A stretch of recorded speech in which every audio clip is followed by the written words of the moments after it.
Most cases are resolved one of three ways. They either go to trial, they get dismissed, or they're worked out with a negotiated plea agreement with the state attorney's office.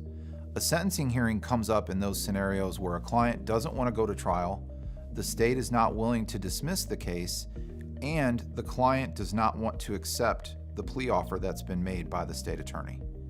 A sentencing hearing is an option where you allow the judge to decide your sentence. Now, obviously, there's some inherent risks in that.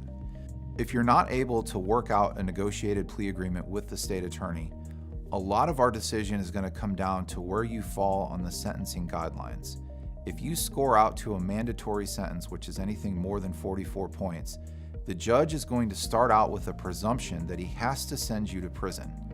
So in that scenario, a sentencing hearing is risky because he's going to be inclined to think he has to give you a prison sentence. One option to avoid the judge having to give you the mandatory prison sentence is to argue for what's called a downward departure. A downward departure is where the judge is allowed legally to go below the sentencing guidelines and not impose the sentence that you otherwise would have to serve. There's a two-part process to securing a downward departure for our clients.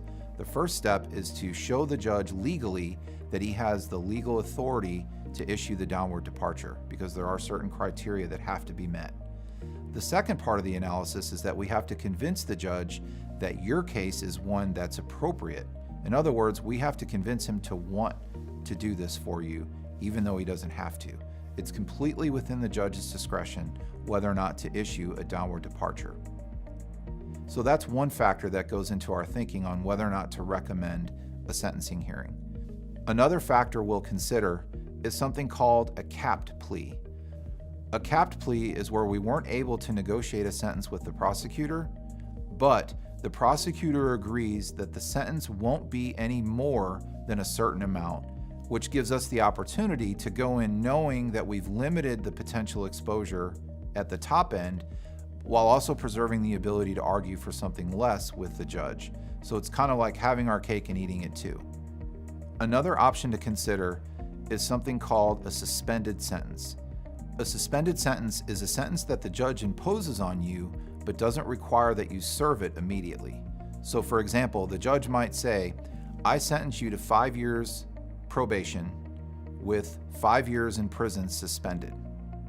Now what that means is the judge is giving you the opportunity to stay out of prison, go on probation, complete the requirements that he gives you, and if you do that, you won't ever have to serve any time in prison. But if you do violate your probation or don't do what you're supposed to do, that sentence is already hanging over your head, and it's very easy for the judge to simply say, I'm now imposing the previously announced sentence that was suspended. So that can be a risky move, but sometimes it may be the only option available to avoid going to prison now. Hopefully what this does is it illustrates that there are several things that we look at, all with an attempt to keep a felony conviction off your record and to keep you out of jail. So we look at things like preparing the case for trial, negotiating with the prosecutor, seeking to get charges dismissed, and then a sentencing hearing is just another tool that we use to accomplish our goals. So call Flaherty Defense Firm and get the help that you need.